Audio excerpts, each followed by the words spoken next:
পরিবেশের মধ্য দিয়ে আমরা আগামী 12 তারিখ আমার এই ঢাকা 16 আসন ইনশাল্লাহ নির্বাচন অনুষ্ঠিত হবে।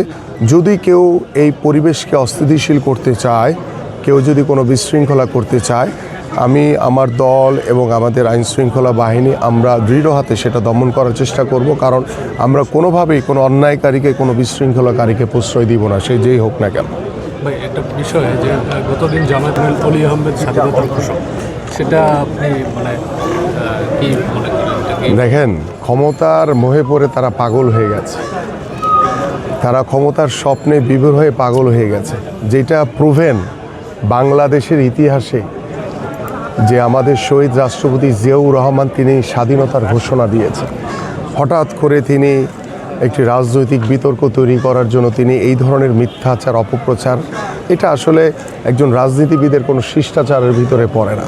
এবং আপনি গত পরশুদিন তিনি যেটা বলেছেন, যেখানে আমরা নারীদের সম অধিকার প্রতিষ্ঠা করতে চাই, নারীরা সমানভাবে এগিয়ে যাবে, নারীর স্বাধীনতাকে আমরা প্রতিষ্ঠিত করতে চাই, সেখানে তিনি বলেছেন নারীদেরকে নিয়ে যে কুরুচিপূর্ণ মন্তব্য করেছেন, যেটা অত্যন্ত দুঃখজনক। এটি অত্যন্ত আসলে খুবই খারাপ লেগেছে প্রত্যেকটা। এবং আমি মনে করি যে আমাদের এখনই সময় আমাদের নারীদের যে আমার স্বাধীনতা আমার হাতে, এই যে নারীদের যে অধিকার, সেই অধিকার প্রতিষ্ঠার সময় কিন্তু নারীদের হাতে এসছে।